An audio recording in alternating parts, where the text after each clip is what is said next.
not sure anybody asked about recordings and slides and things yet. We'll deal with all of that afterwards. But yes, I will. I am recording this, and I'll make sure that we get a version of it out to people that want it, and a set of the slides. I might have to redact some of the client stuff in the slides that I'm sharing with you today, but I'll certainly be able to share that material with you. And as you'd expect from me, Rene is a dad of 4. I've had some fun with the slides, so we're going to see some fun things in the slides, all being well. So seatbelts on, let's get going. So to get straight into it, let's not muck around. You're here because of potentially one of 3 things. The first one is we're not getting to quote enough. We're just not getting enough opportunities to quote for the sort of business that we want to bring into our business. The second point might be that we do quote, but we're often coming second. That might be a price-based thing. It might be other factors, but we do find ourselves coming second often when we quote. So that's often an issue. And the third thing is we want to land higher value clients and contracts, right? I think I'm certainly in that camp. So this webinar is speaking to me, and in putting it together, I've actually gone through a process of cobbler's shoes. So actually some of the advice in here, I'm going to actually start activating and acting on for myself. So I think if it's good enough for me, hopefully it's going to be good enough for some of you guys as well. Definitely for some of you, it might be that one at the bottom there, doing me a favor. If it's the last one, thank you for being here. If it's any of the first 3, it's likely that you might not be positioned as the best, most credible choice in your market, into your target customers. But the great thing is we can all do something about that, and certainly that's the plan for today. So looking forward to sharing some of this stuff with you. Smashed avocado and tomato, tea cakes, cheese sandwiches, brilliant. This is all sounding very, very good to me. It might be a Greg's, but we'll cross that bridge when we come to it. So speakers on these things usually give a little bit of a why you should listen to me. I think a little bit differently for me is, why do I focus more on kind of the B2B side? And that's because I've been doing it since I entered the world of work with a safety equipment manufacturer in Skelmersdale, which is a little town in between Wigan and Liverpool on the M58 in 1995 after graduating. So that's nearly 30 years ago. And I've had the pleasure since of enjoying 20 years client side and in agencies. And then more recently, the last 10 years working for myself to work with some of the biggest and also some of the most interesting challenger brands in the world. So I've picked some logos out here specifically that I think some people might recognize. AstraZeneca on there in pharmaceuticals, ADM are in food ingredients, BP Castrol, obviously in the oil and gas markets. David Brown putting the DB into Aston Martin DB with gears and drives, but now they've gone much more industrial and are doing huge gears and drives that go into marine and nuclear and mining and all sorts of fun environments like that. Kingspan and Knauf in the construction and I forgot completely the words, completely gone me, in insulation market. And then some other ones in there, valve manufacturers, steel companies, and my personal favourite, Pronto Paints, who are my industrial coatings client over in Chesterfield, who I've been working with now for 6 years, one of my longest standing clients. I always like to give those guys a shout out. So what you're going to learn today, hopefully, and some of this might not be new to all of us, we haven't got too many Gen Z on the webinar today, but it's a process. It's a process that I've successfully put in place for myself and, more importantly, for clients. So you'll see today across these 5 steps examples of where I've done some work for clients and some good examples from other companies, leading us to being a little bit more specific and a little bit targeted and focused on wanting to land these dream and ideal clients that we're going after. So it's a 5-step process that talks about your audience and really deeply understanding your audience, positioning to that audience to make sure they can see you as somebody that can help them in some way. And then really setting up the assets and a process that will enable you to attract more of those people towards you. So a nice 5-step process for most of you on the call, and probably people, seeing this or seeing bits of this after the event. Section 5 there, which talks about networks and referrals and things. That language is going to be very, very, very well known to you. Also been inspired by a couple of books. I always like to share the stuff that kind of inspires me. 2 particular books to kind of draw your attention to. I'm not on commissions. I'm not getting any kickbacks, which is interesting. So I'm going to talk about affiliate schemes and programs later on. But building a story brand, which is really the modern way that most companies and brands are, or the more successful ones are electing to communicate and brand to the market. So the building a story brand takes up where a very famous piece of work called The Hero's Journey, which was adopted by Disney and Pixar and Star Wars. You see it a lot in TV and movies, but a lot in books, a lot in fiction, but increasingly now by businesses. This idea that rather than putting you and your business at the center of your story and telling everybody how great you are, instead, you focus on being a guide, being a trusted guide with a blueprint, with a plan, with products and services that can help your clients and customers, the hero of their story, achieve what they need to achieve. So all of that there falls out of the Building a Story Brand book. It's a great read, still very, very relevant, and there's a really great online tool where you can actually build one of these online, I think for free. So I might drop that link into the slides when I circulate them. Also, my personal favorite by Marcus Sheridan is They Ask You Answer, which this guy, if you've ever heard of him, he was a marketing manager for a fiberglass swimming pool business in the States that fell on hard times. They've been running lots of Google ads and all of this sort of stuff, and the business fell on hard times.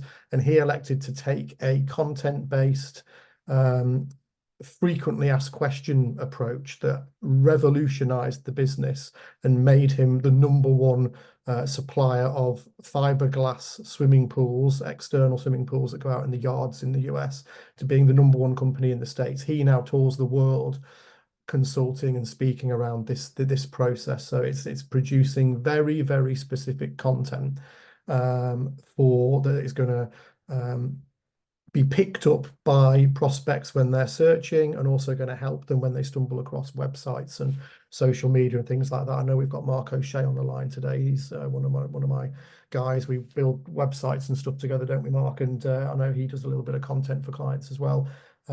Really, really powerful process that. And if you take a look at Dan Lancaster, architect and designer in Cheshire, look at his new website that's just gone up. He's got a load of articles on there.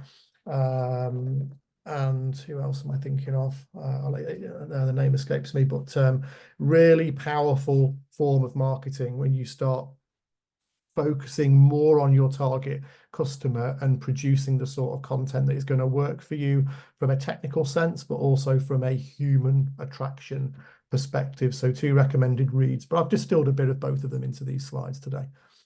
So the power of being seen as an expert, I'm going to put this over to you guys in the chat. So there's 2 ways to look at this. First is for you and your organization. So just hit the chat and let me know the sort of benefits and reasons for wanting to be seen as an expert at what you do. Just hit the chat and answer me that question. That'd be awesome.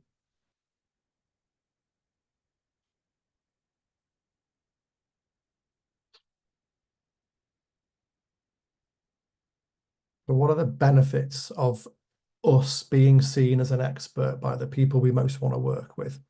So some great words coming in: credibility, authority. Apologies if you're not on 2 screens like I am and you're having to tap onto a phone that you're watching it on, or you are actually dual screening. Fair play to you. Authority, yeah. And what would it mean for you as a business owner, somebody running a business? Yeah, Cheryl says attract work as the go-to people in the business. Go-to is a great phrase.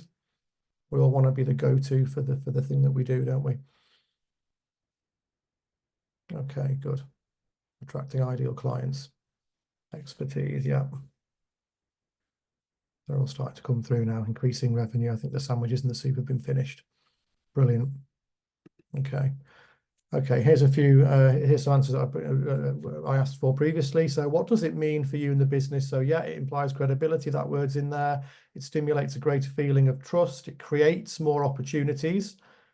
You might get recommended more. You'll probably make more money. And while you're making more money, you might be able to charge a premium. So you might be able to make more money because you're a bit more in demand. So you can be a little bit choosy about who you want to work with. And you might take certain work on and not take other work on. You might build a model that then says I've got to sub some work out and I can make a bit of a commission on work that I'm not even doing myself. It starts to get really interesting. And if you're looking at it from a satisfaction perspective, the idea of impacting more people as well. Because I think certainly for me, I'm trying to not do as much work where I'm just doing it for the coin. I want to work with and for people that really appreciate what I'm doing, and it's helping them get where they want to get to. And particularly, looking at some of the brands and some of the people that, I'm looking to try and work with moving forward, it is about that kind of what are they looking to do and what are they looking to achieve. So whether it's, improvements in environment, improvements in, children's health or, parts of the world or whatever it is. So I think some of this stuff maybe starts to come into this as well. You generally find once people get to some kind of level of status, they maybe become a little bit more philanthropic in what they do, don't they? And that's not just from a financial perspective, but also from a need to want to be involved in things that have a bit more legacy approach to it. I'll just jump into the next one. So what it means for customers. So how do customers feel when they know they're kind of working with and dealing with and leaning on experts? They feel confident in their decision making. So particularly in B2B, in the world I work predominantly, this is people employed to do a job and not make bad decisions and not spend company money on the wrong sorts of suppliers and partners. So if they're confident in their decision making, they pick the right people to do something for them, then that's going to make them feel good. They probably also feel like they're getting great value. It's going to improve what they're doing and what they're offering onwards to their customers. So we think about how we help our clients and how our clients help their customers. Those customers might then help consumers. There's a whole circle. There's a whole circle to this. Impacting the people that they want to impact and also stimulating advocacy. So if we've got really good, happy clients, we might even bring them through into our networks and be able to kind of draw on them to help us build on this profile and this platform even more. So that's kind of why we do it. So remember I showed those 5 steps. We're going to dive straight into the 5 steps. So the first one is understanding your audience. Okay, so what I wanted to talk about a little bit here is the differentiation between most of us are working with businesses, but we're working with certain people in those businesses. Now, if we're in B2B, if we're in product related B2B, and we're selling, capital expenditure equipment, or maybe it's huge building projects, or it's land moving machinery, or it's big IT systems, ERP systems, whatever it is, we're probably actually talking to a number of people. So we need to think about the roles and the responsibilities, and it might be that we've got decision makers. Everybody wants to talk to MDs, CEOs, directors of businesses because they sign the checks, right? But invariably in lots of organizations, there are very influential specifiers that are having quite a big influence on decisions that are made within the business. And often, the senior people that most of us, if we're honest, try and chase and try and court, probably don't have the detail and the mandate to necessarily make the specifying decisions. They will rely on other people in their business to make sure that that they're rubber stamping the right decision. So my challenge, particularly to the more B2B people in the room, is we know we normally want to go for the hippo, the most important people. Sometimes there's going to be another more workable way into a business. And again, it's playing on that third party endorsement. If you can convince a HR manager or a warehouse manager or somebody in procurement or sales and marketing that they need to bring you into the business, it's going to probably be a good bit easier for them to affect that introduction and make that happen than us trying to break into the C-suite sometimes. Not for all, but definitely for some. So I think the role and the responsibility is really, really important. That kind of, I put it under the person, but I think realistically for most of us, that's probably where we start. So I want to talk about the business first, because that's in most cases what we do. So in terms of understanding our audience, we want to think about what sectors they're in, and do we have related sector experience and company experience. We want to think about the geography. Are we working in the UK? Are we working internationally? Are we working in different parts of the world? And again, have we got demonstrable experience that we can leverage to make it easier for people to sort of join up the dots and see how it might be a good fit.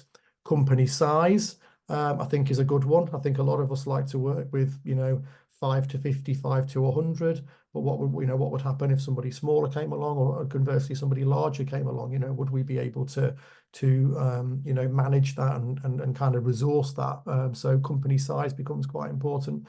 I've put payment terms in there. Now, I added this very late in the day, just before coming online, because it's certainly one of mine.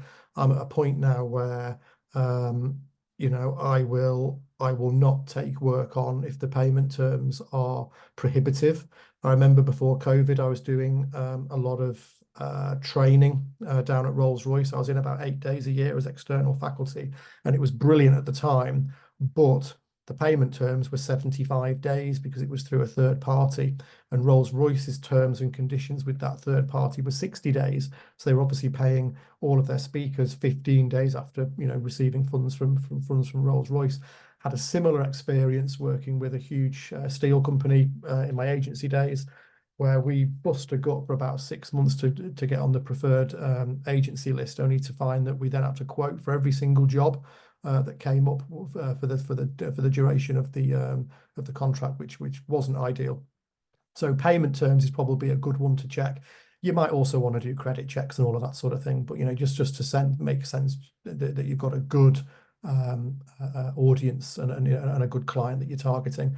You might also want to think about, anything in their company strategy, approach to procurement, anything in their ESG policies that you might be able to kind of tap into as a business as well. Again, anything that's going to be favorable to them and the supply chain that they're in, all makes it easier for you. So understanding all of that sort of stuff around the sorts of companies you want to target. I know a few people on the chat, might work in construction or want to work with construction companies. There are a lot of them, and they are of all kinds of sizes and all kinds of compositions and all kinds of different models. And some of them are very well established, and some of them are not. So it's we've got to do a little bit of due diligence to make sure that we are definitely understanding the right kind of clients that we want to attract. Then I think it comes back to the person. The person's really, really important, so we've talked about the role and the responsibilities a little bit and making sure there's a fit there. But I'd go further, and this is almost pulling a little bit of B2C demographics into B2B, but I think it's important. I think if you're going to be approaching a company or two companies to go in and do, management training, higher level executive training and stuff like that for kind of managers into director level. You're dealing with a HR manager who's 32 and a HR manager who's 59.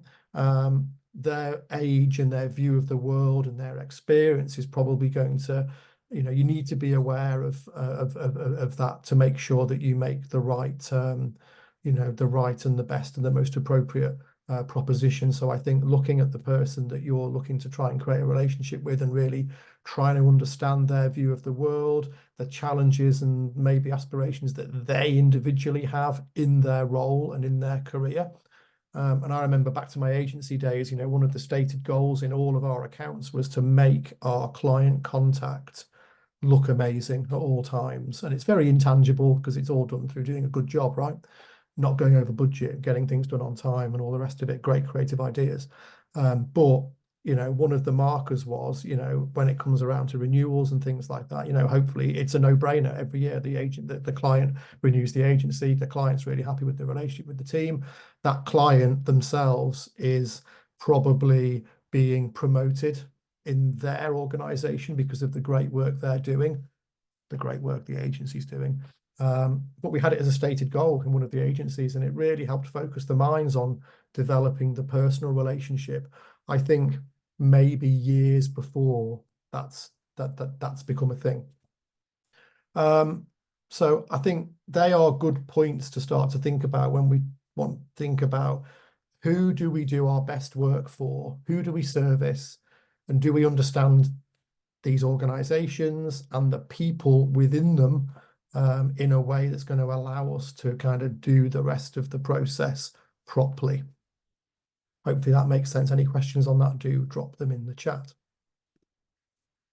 So on each of these little sections, I'm going to give you a takeaway action. Your choice if you do it or not, but it's a thought, a thought starter, something to take away. So what I want you to make a note of is to conduct an audit of your best clients. And I love this because then my next question to that is, well, what does best mean? And best can mean a lot of different things. Some people might say, well, my best client is the one that spends the most, or spends the most frequently, or pays the quickest, or is the most profitable, or is the nicest, or is my longest standing, or is somebody who, if I'm really struggling, I can ring them up and say, look, I could do with an introduction. I need a little bit of an injection. I need to find another bit of business, or can you introduce me to these guys or those guys? They're a client that will do that for you. So they may not be the biggest spender, but they'll help you in other ways. So think about who your best clients are. You might even have one for each. You might find you've got different clients that sit in different buckets. And then what you want to do is, in classic Avatar sense, is you want to try and replicate them. So what is it about those relationships that have made them endure, that have made you stay rooted in the work and making sure that it's still satisfying to you? It's obviously making money, and it's delivering a return for them, and see how we can take that information and start to either create stories around it, great success stories, we're going to get to that, but really think about what that means for proactive client attraction rather than sitting back and waiting for things to come our way. So that's the first step, that's the first action. Okay, second one is positioning. So this is all about a killer one line. So this is going to help people who might be struggling when they go out to networking events. There's a lot of different flavors of networking, and when somebody asks you that dreaded question, what do you do? We say, oh, I'm an accountant, or I'm a this, or I'm a that, or I do the other. The people that have really thought this through, lead off with a really interesting line that then warrants that person to ask a second question in the vein of, oh, and what does that mean? And how do you do that? And what does that involve? And, could that work for me? So, this is all about creating a killer one-line positioning that is a statement that could be used wherever there's an opportunity to create a touch point with a customer. So when you can distill it down, if you're running your own business, it might be on the homepage of your website, it might be in all presentations and proposals you send, it might be in an email introduction or in your email footer, it might be in the bio on all your social media profiles, it might be on the back of your business cards, and certainly used when kind of networking at events or kind of making those short, snappy introductions. So a strong one-liner distills all the key information about that target customer, their problem, the transformation that they might be excited by, and how you, as a guide, can help them achieve that. So let's dig into this a little bit. Just drop a picture of Seth in because I love him. I had the benefit of meeting him once. Seth Godin, for those of you that don't know, writes an awful lot of books. He was involved with Yahoo right in the early days. He's famous for Purple Cow and about being remarkable and standing out. Probably subliminally impacted me choosing purple for my latest limited business. Yeah, I just think he's great. But one of his most famous quotes is, marketing is no longer about the stuff that you make, it's about the stories that you tell. And as we are starting to understand from the story brand approach, people like to be the hero of their own story. And if we can think about putting ourselves in their shoes and thinking, what's in it for me, and understanding the world from where they're standing, how we can make their life better and less stressful or more productive, then it's going to make for a more interesting process.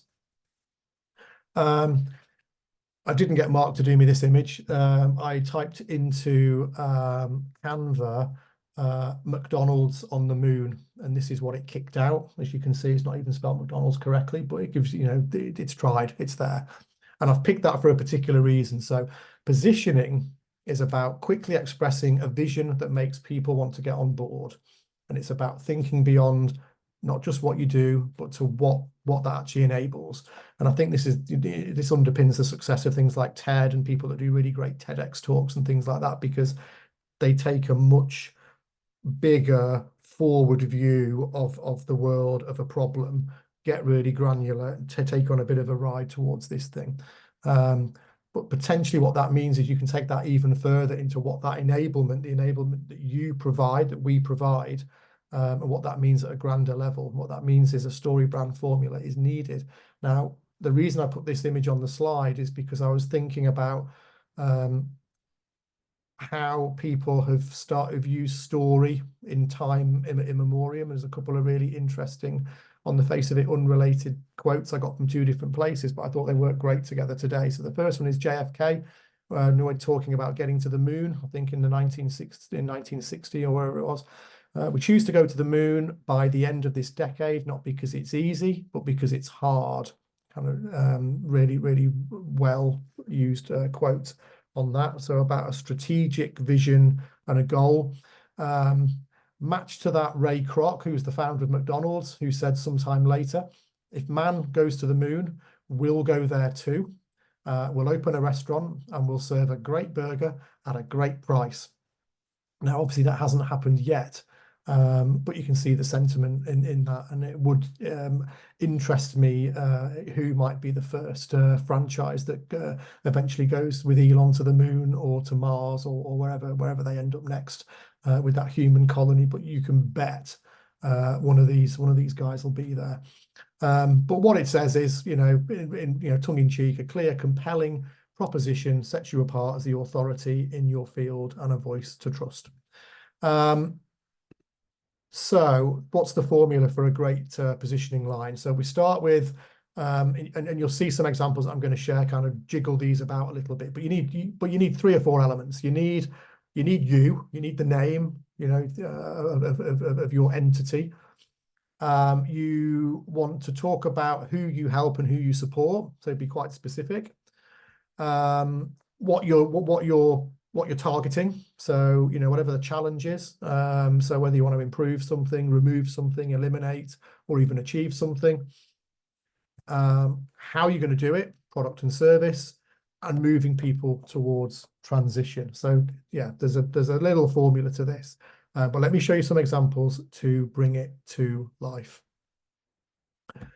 So 2 of these positioning lines that I've created for clients. So the first one is a metals company, and we decided after developing a new website for them a couple of years ago that the line on the front of the website needed to speak to their clients' needs of being able to grow with them. They're kind of big enough to take on clients when they're small, but they're big enough to be able to grow with them and supply them as they get large. So the line is scale up with Sherwood, high quality, precision aluminium extrusion and stainless steel at volume. And what I've done there is I've just pulled out the transformation, the company, the service. Now with this one, the problem's kind of implied. It's not necessarily in there. Scaling up might be seen as a problem or a transformation. So I've just left it in brackets there, but you can see it's got, most of those elements in that positioning line. While I'm doing this, if you've got a line for your business that you want to throw into the chat and open up for comment or positive comment, then I'm all in favour of you doing that. A second client, again, a website that's gone live in the last 12 months, newish client. They're in logistics and storage. but they're actually in the market of paper products that have got special treatments on them that offer certain protections. So they've got an anti-mold one, they've got an anti-moisture one, they've got one that's kind of feels a bit like sandpaper, but it stops things sliding about in storage or in transit. So they've got a number of these pallet lining papers, they're called. So delivering safe, secure palletized goods, use pallet liners to protect high value products from contamination and damage. So again, you can pull out there the transformation piece, the company, the service, and the problem all in one line. And then the last one, legal. Most people start stressing when a lawyer gets involved. At Best Law Company, our lawyers make the legal process simple so that you can stop stressing and keep moving forward. And again, I've just started to highlight in there what each of those different elements are that bring it together. Now, the great thing about this approach of trying to distill everything into one line is that then what that does for you is it gives you lots of different ways where that you can then go and take and unpack that story, so that any customer case study you get, any success story you want to create, any lead generating piece of content, any blog or frequently asked question article you want to write, which should all point towards the sort of service and support of the core message and the core audience and the core problems that you're servicing. So again, take action, create your own after this webinar. It might not go company wide. It could just be for your use. And if it starts to work, then I think you're onto something. So again, it's that idea of who we are, who we help, what we target, what pain we take away, and how do we do it is what we're really looking at. David shared one, automate boring work, solutions, either solutions free people from manual work. Brilliant, like it. So play with that. So moving into bringing this stuff to life. The third area is one of my favorite things to do in my day job is creating lead magnets and getting email sequences up and running and helping bring people into my clients' businesses. So once you're clear on the customer and you've nailed that positioning, you need something to entice them. And the world, as we know, is changed and is changing all the time. So contrary to any Sandler sales training you may have had over the years, getting in front of the right people is getting harder, and it's not just about having the right scripts and cold calls and appointment setting and all of that. The point of this session in response to those 3 triggers is building a brand, building an expert brand so that more comes to us rather than us having to kind of push out and try and obtain it for ourselves. So in this model, you need a lead generator. Now, this might be a PDF checklist or a buyer's guide, which are my personal favorites. Bit of a longer PDF with some really good information in it. A little series of emails. It might be a live event like this, or a pre-recorded event like this that you could watch on demand, or maybe a scorecard. I'm going to show you all of these as we move through. Just about anything that requires somebody to exchange their email address or their contact details for something that they can see is going to be of value to them. So this idea of a lead generator or a lead magnet, how you use it intelligently will help you find qualified buyers so that you can quite directly and authoritatively get to ask how you can help them resolve their problems, because that's what we're in the business of. We're in the business of resolving problems, aren't we? Just tell me in the chat what problems you fix for clients. It's as good for everybody else in the chat. Probably help you guys just start to think that through. So what problems do you solve for your clients? Go.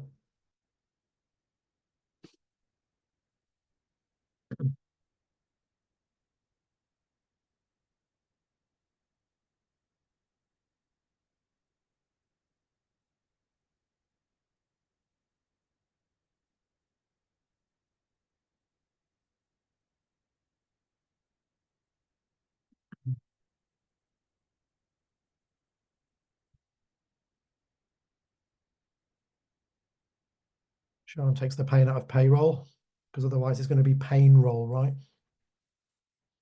Better client retention for Joanna. Joanna does a similar thing to me, I think. We've spoken before, haven't we, John? Improving top and bottom line results and a fresh perspective on their business. Nobody likes payroll.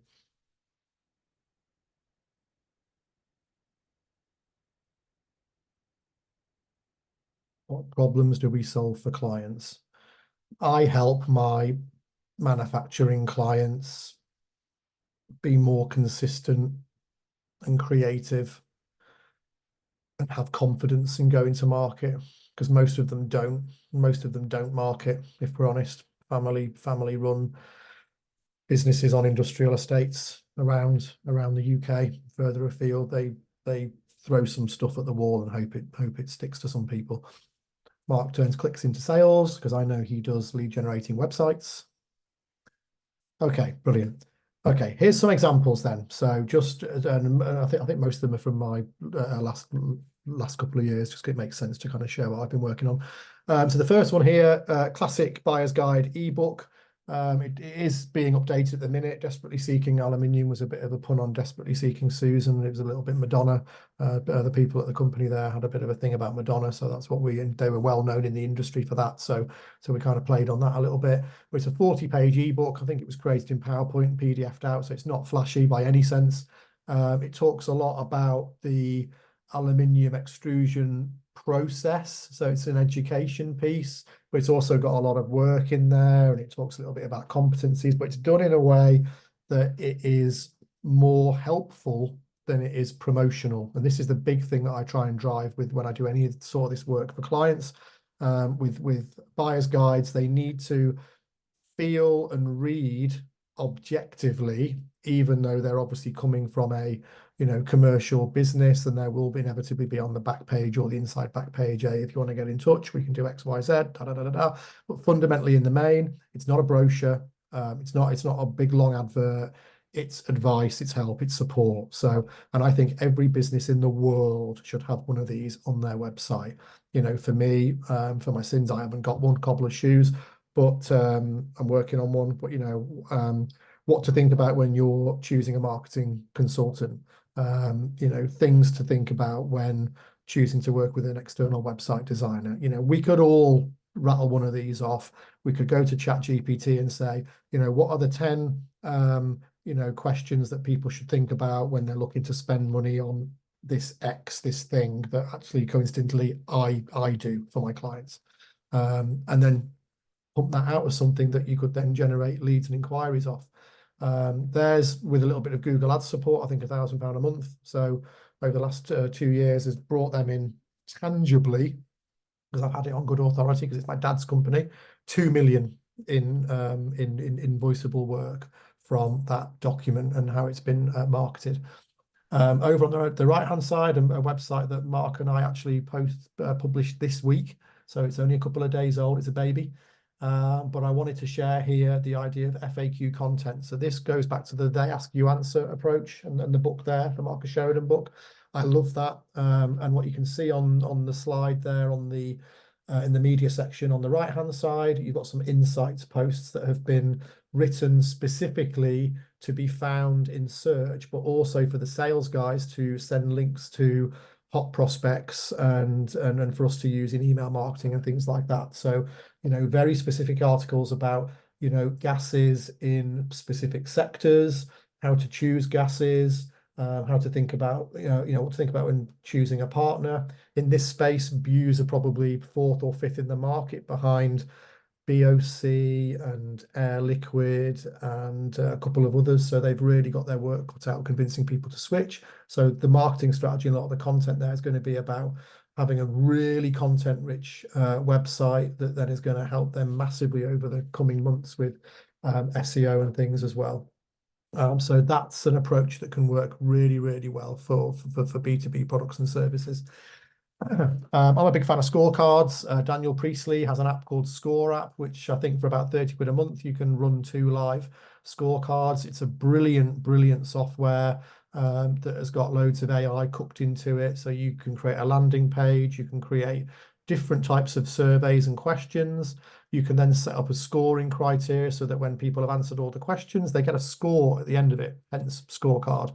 And ideally, you want to configure the answers and configure the report so that if people answer honestly, it demonstrates they've got work to do and they should want to have a conversation with you after completing the survey. So again, it's a lead magnet because we're giving something of value before then asking for an opportunity to have a conversation. So scorecard there for TechVia, who are an ERP provider. They work with Microsoft Dynamics and they put that into manufacturers and various other businesses. Before a trade show they went to this year, we ran that scorecard. We did a whole load of cold email, lapsed clients, all kinds of things, and got that in front of hundreds and hundreds of people. And we also used it as follow-up for the show, had a QR code on the banners and things like that. So nice way of giving something for free.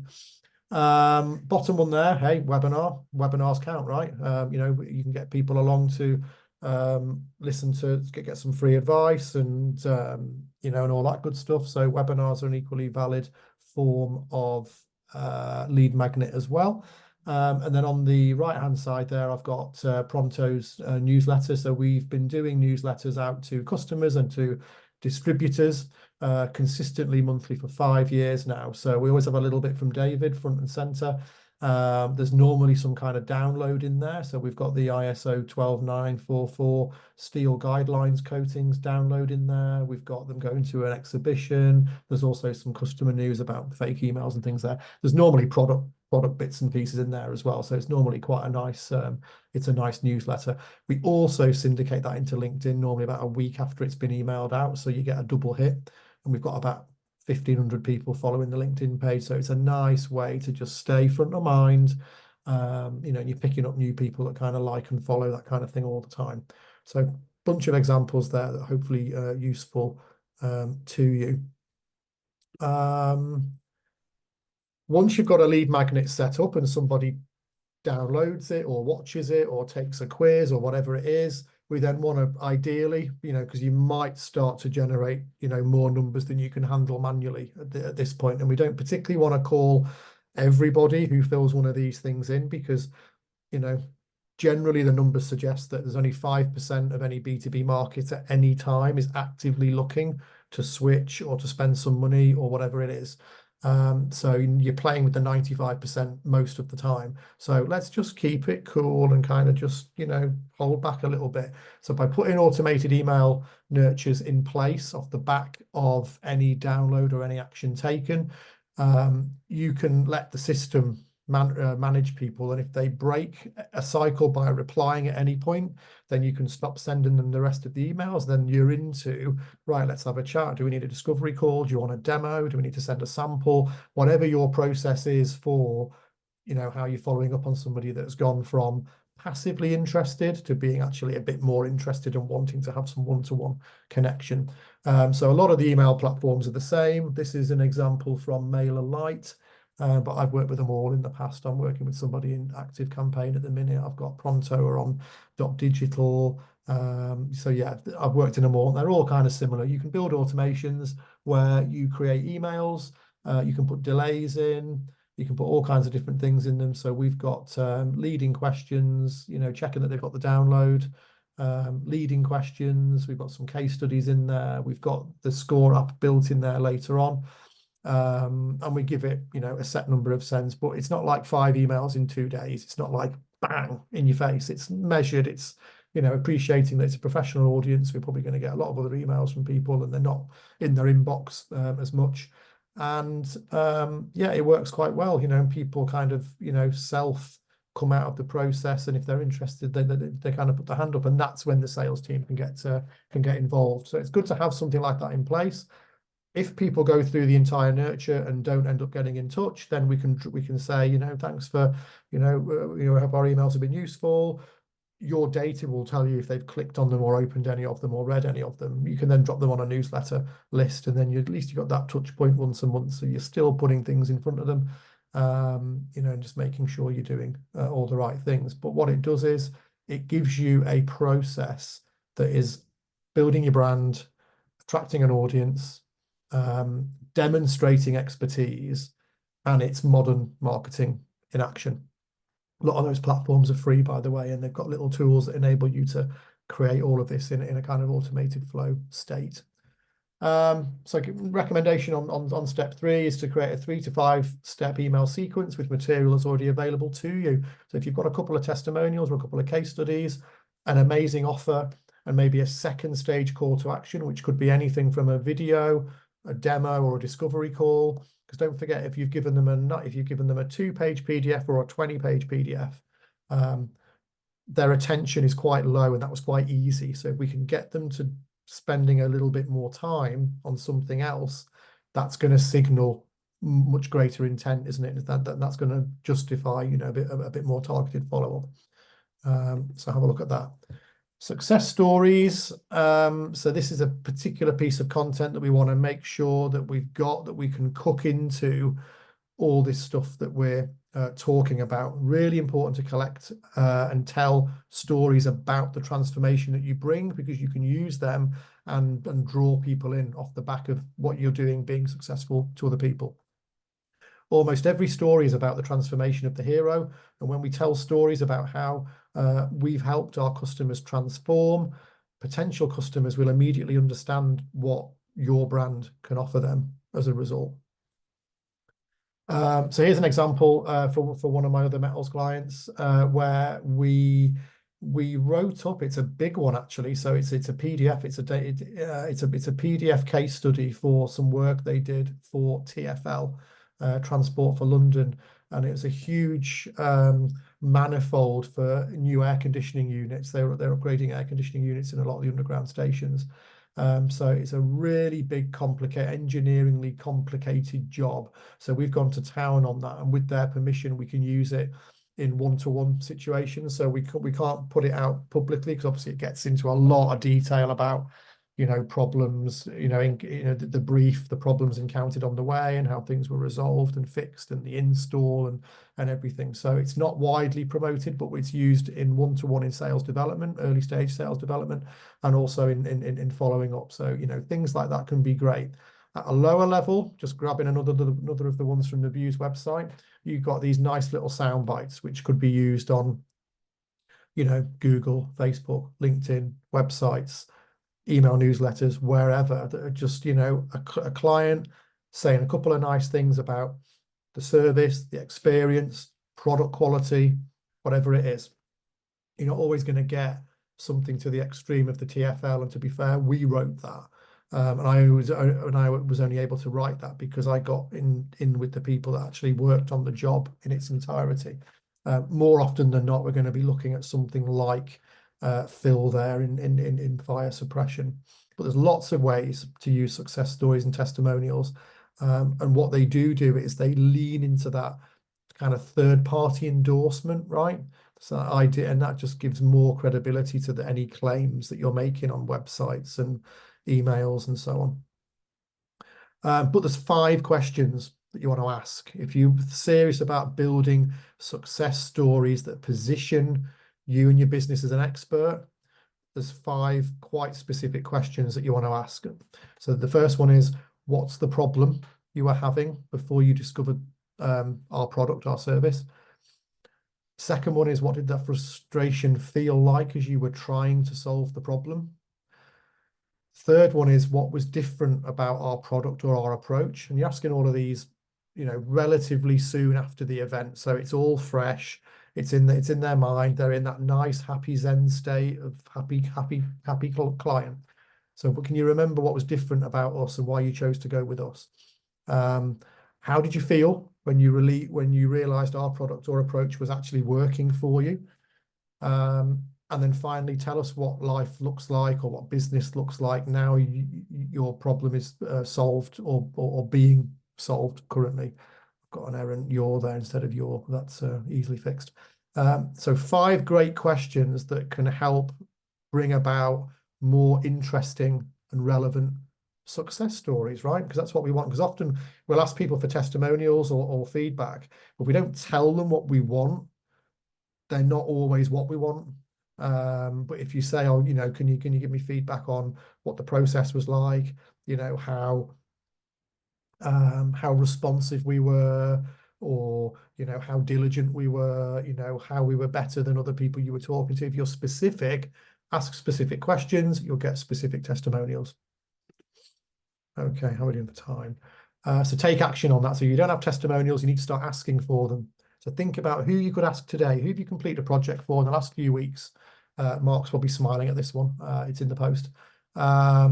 Who could you ask today for a testimonial? But be specific on, like I say, what you want them to say and what the message is that you want to convey from that success story. Final one, network. So the final piece of this puzzle is creating a system that generates referrals. And once you create a system that brings potential customers in, then that's going to work a lot better for your business. Going to mean that you can get in front of more people. But it starts with identifying, your existing ideal customers. So you might want to create a power team or an advisory board, or simply get a few of your best clients together online or for a dinner or for a drinks event and ask them how they can help you.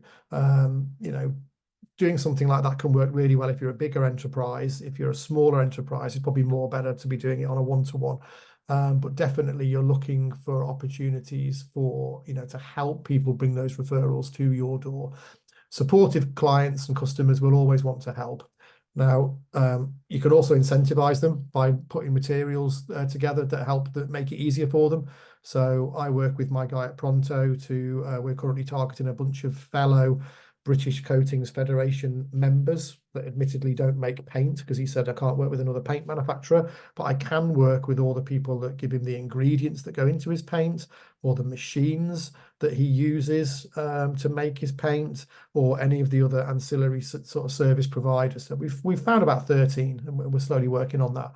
But you could, if you wanted to, create a work with us page on the website or a partners page. You might want to create some case study videos or some email templates that they could potentially take and use to introduce and recommend you. You might want to consider rewards and affiliate schemes and give people kickbacks, but bear in mind some companies allow that and some people don't, because of rules around currying favor and all that good stuff. So make sure you do your due diligence if you're thinking of doing commissions or rebates or vouchers and things like that. You could also consider charitable donations, to encourage people to get involved as well. So whether you have your own charity or you're prepared to donate to other people's charities for introductions. So network, really important. I think a good bunch of the people on here are probably doing BNI, or you're doing some form of trade association, and you'll routinely have people that you're kind of leaning on for this sort of thing. But are you doing enough? Are you doing enough to help them make it as easy for you as possible?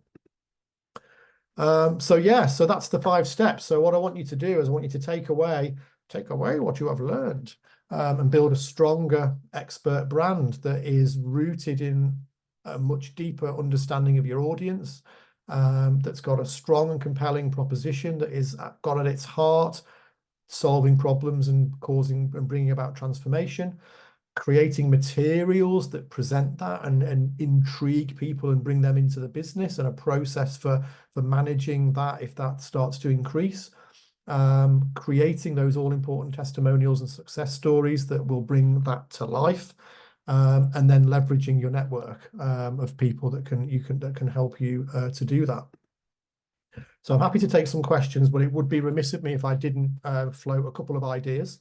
And it's easy to me because I do it day in, day out. But if it sounds like a lot to you, there's a couple of ways that you can work with me. One way is one-to-one, Market Right by Rene, and I'll explain that in a second. The second way is the New Expert Marketing Club.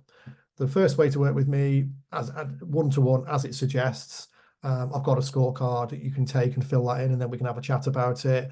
If you've got other partners, other directors in the business, we can sit down and thrash out, what your current strategy is, where you want to get to, what marketing's working, what isn't, put some recommendations in place.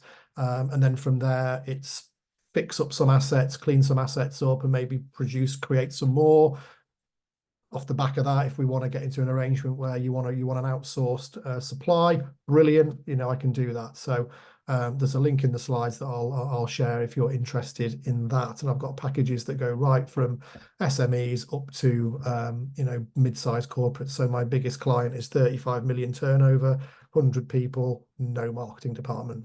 You're looking at it. Another more affordable way is to join the Expert Marketing Club, which is new, but I have run lots of these groups and clubs before. It's going to start with a 6-week scheduled program, which goes through all the stuff we've talked about today. But at the end of that 6 weeks, if you haven't done it already, you will have a lot of that stuff in place. And then there'll be 2 live sessions a month, one where we have a topic of the month. And it could be anything from, putting an email nurture process together, to creating a lead magnet, to recording a webinar, to doing more with LinkedIn, whatever it is. The founder members will decide. And then a monthly Ask Me Anything, where people can bring along their homework or sit in a hot seat and ask the group for help and support. So there's a couple of different ways we can do that. I'll also be issuing prompts so that people can stay visible practically. So with your LinkedIn and anywhere else, you'll get some ideas on the regular to keep yourself in front of the people you want to keep in front of, or while building a directory of practical help. And there's 2 ways into that this month. One is to sign up monthly, or one to sign up and pay for the year up front. If you do that, you get a lot more perks than if you pay monthly. So the founder members who are joining monthly, you'll get a free hour or so call with me that's got a value on it. You get discounted calls with me for the life of duration of membership. And if we do a live event, which I want to do in 2025, we can get you discount tickets for that. If you pay for the year, and it's going to open tonight until next Thursday, I'll do a special session next Friday for everybody who's come in and paid for the year. You get a 2-hour session with me, so we can work through the stuff that we've talked about, and then other bonuses around that as well. The big one actually is that I'm going to do a podcast in 2025. So members of the club who joined as founder members will be the first guests on that. Has anybody got any questions? Because I'm conscious we are bang on 2 o'clock. But I'd love to take any questions, not just on the club, but on the content in general. How easily or difficult you guys find doing some of that stuff on a scale of 1 to 10. How easy, 10 being really easy, do you find putting yourself out there to the market? And will that process help? Cheryl's a 2. Cheryl, we're going to have conversations anyway, aren't we? Because we're going to work on a program together.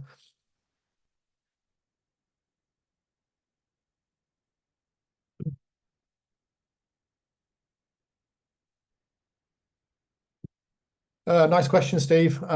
The rules on LinkedIn's rules of service are that you shouldn't use third-party softwares. I know a lot of people do.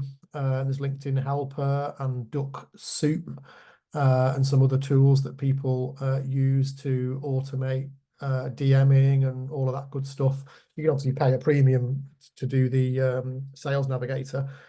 Jury's out for me. I mean, I've been a premium member of LinkedIn for a long time, so long that the amount I pay for it a month is probably half what it is now. So I kind of can't turn it off. So I'm one of these idiots that kind of pay for LinkedIn, but only because it's the deal's insane. But I get a really deep view of who's on my profile. I can in-mail a lot more people that I don't really do.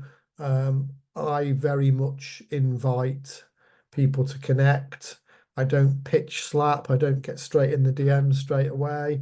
I've got a strategy where I leave it 2 or 3 weeks. I might go and like a few posts and comment on a few things, and then I'll go back to them and say, "Oh, I've been connected a little while, and we've never had a chat. Is it worth it's worth doing that?" It's a bit more manual, but I'm only looking for 2 clients a year from a retained basis. Obviously, the club's a little bit different, but I don't need to generate a lot, so I'm not doing big numbers.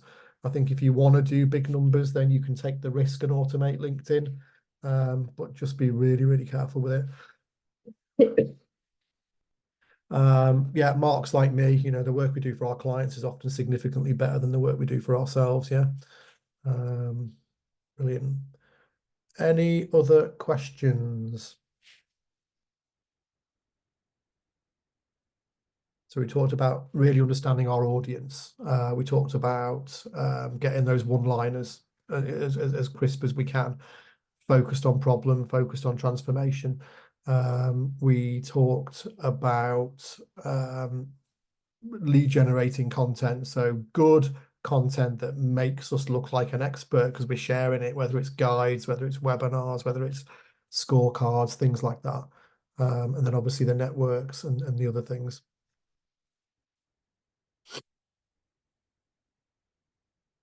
Okay. Well, what I'll do in the follow-up, I'll let you have these links. I'll let you have the slides and the recording. I'm sure that'll come off just fine. And really appreciate you coming along today. I've not done one of these for a while, so it's good to get back on the bike, so to speak. And really pleased that you guys could come along and join today. Burgers on the moon, yeah, quite. It's weird. I mean, again, I haven't done that for a while, but just asking an AI tool to kind of come up with an image for you is quite random, isn't it? Quite random indeed. Anyway, appreciate your time, guys. Thanks very much for coming along today, and hope it was useful to you. Bye for